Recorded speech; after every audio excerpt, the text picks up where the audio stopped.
Experts say most children don't have memories before they're at least 2 or 3 years old. But if your earliest memories were anything like Carmina Salcedo's, you might not want them at all. Incredibly, though, this beaming little girl turned a childhood nightmare into one of the most inspiring survivor stories we've ever heard. Despite what her father tried to do, she was not lost forever. A word of caution, some of these images are graphic. Here's Jay Shadler. Between the ocean and the mountains lies a place called the Valley of the Moon. Its beauty ripens at dawn into vineyards so perfect they look as if they were painted onto the land. But legends say beneath the blessings of this place lies a curse. Maybe it's the moon or the wine, but evil has a home here too. In 1910, an immigrant went on a rampage, butchering and burning his entire family. The local paper called it the most atrocious crime in the history of Sonoma County. But it's not anymore. I have been a part of well over 100 homicide investigations during the course of my career. But I had never seen the level of viciousness, and that was startling even to me. Mike Brown is a retired detective captain with the Sonoma County Sheriff's Department. He collects vintage cars in mint condition, quite unlike his memories, which have been damaged beyond repair. Did you have flashbacks? Yes, I had all of that. The dreams, flashbacks, smells. Not far away, 23-year-old Carmina Salcedo puts in 30 hours a week as a dog groomer. The only living things she really trusts are these animals and Mike Brown. Detective Mike Brown was, that father figure that I never had. What do you get from Detective Brown that you haven't gotten from any other? Understanding. He understands, what I saw, what I went through. Carmina feels so close to you. I'm very touched by that. Mike and Carmina have only seen each other a few times in the past 20 years. But last month, 2020 brought them together for a rare and remarkable reunion at the Vianza Vineyards. Hey Mike, how are you doing? Hi, Carmina. Good to see you again. Good to see you too. Here, overlooking the Valley of the Moon and over a glass of red wine, two scarred but surviving souls begin to remember April 14th, 1989. On 4/14/89, at approximately 0820 hours, I was advised that an individual in the Sonoma Valley area had been the victim of a gunshot wound. Morning mist is just beginning to burn off the Kundi Estates vineyards when Detective Brown pulls into the main driveway. The winery supervisor, Ken Booty, has been shot, though not fatally. And so we came out here to talk to him. Did he know the guy who was shooting him? He did. He told us that the man who shot him was Ramon Salcedo. Ramon Salcedo is a hard-working, hard-drinking 28-year-old vineyard employee. His young wife, Angela, comes from a staunch local Catholic family. She's begun to dream of being a model. Together, they make a striking couple. When you talk to people about your mom, how do they describe her? What was she like? Innocent, charming, naive, sweet, I'm told that you look a lot like your mom. Have you been told that? Yes. The same eyes, the same lips. How about that laugh? And the laugh, definitely the laugh. Like a magnet, Angela's prim and proper past draws her to the wild side of this handsome Mexican immigrant. Soon after their wedding, in quick succession, 3 beautiful daughters, Sophia, Carmina, and Teresa.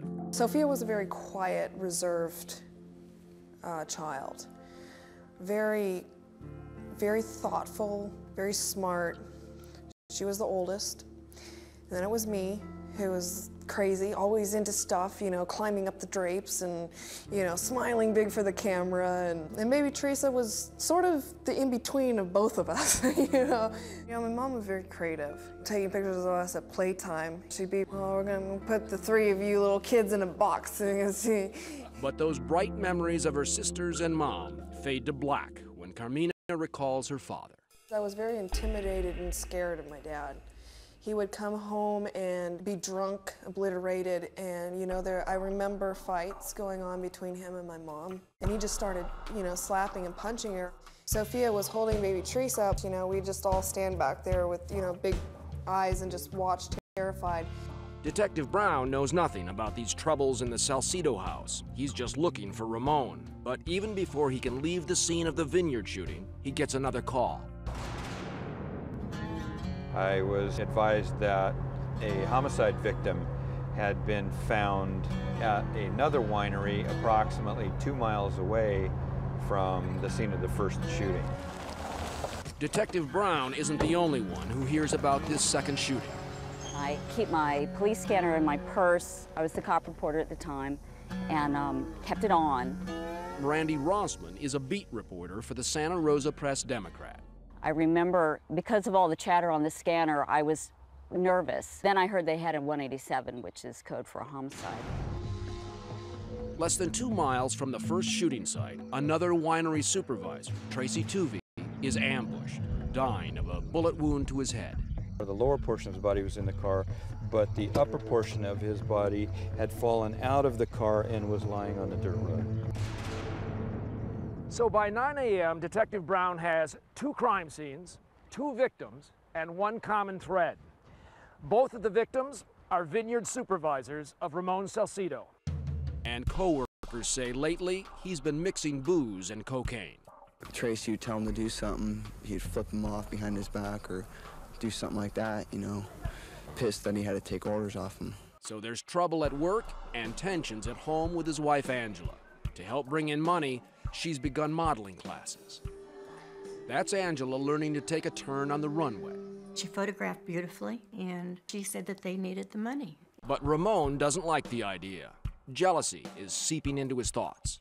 He drove back and forth in front of their house several times a day. He thought that his wife was having an affair.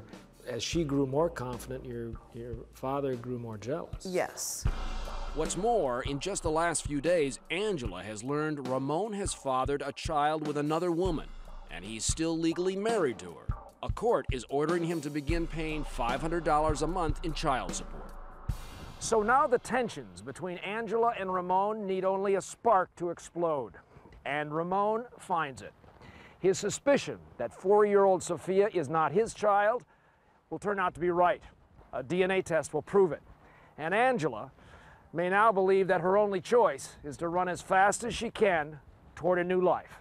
She actually had an interview, a photo shoot to do that day, and she said, I won't miss it, I won't miss it. April 14th at 5:30 in the morning, Angela slips out of their tiny house and goes to an ATM, withdrawing the little money she has for a photo shoot this afternoon. She doesn't know it, but this will be her final close-up. Back at the vineyard where Tracy Tuvey has been killed, something odd is happening.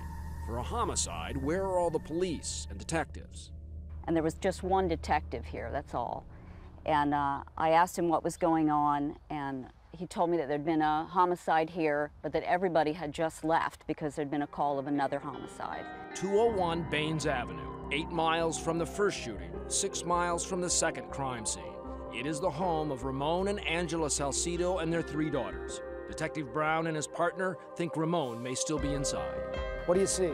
I see some blood on the front door. I brought my .45 up and looked, made a quick sweep of the house. I could see blood on an interior wall. I popped back down, told him what I saw. Door was closed. Door was closed. He reached over and pushed the door open slightly to make sure that there was no one back there. You could see a body that was lying in the hallway right over there. It's Angela Salcedo. How had she been killed? She had been shot in the head. She was shot 3 times. Equally chilling, 3 tricycles standing alone on the front steps, and no sign of Sophia, Carmina, or Teresa. I came from down below on the main highway and parked down here. Once again, reporter Randy Rossman arrives, only to find that this story is moving faster than either the cops or the press can comprehend. Something was changing, something was different. The detectives all started kind of meeting and talking, and something new was going on. 20 miles from where the terror began, 3 more bodies. My God, what's going through your mind at this point? Now you've got deaths all over this county. Well, who potentially could be next? Where are the girls? And when will he stop?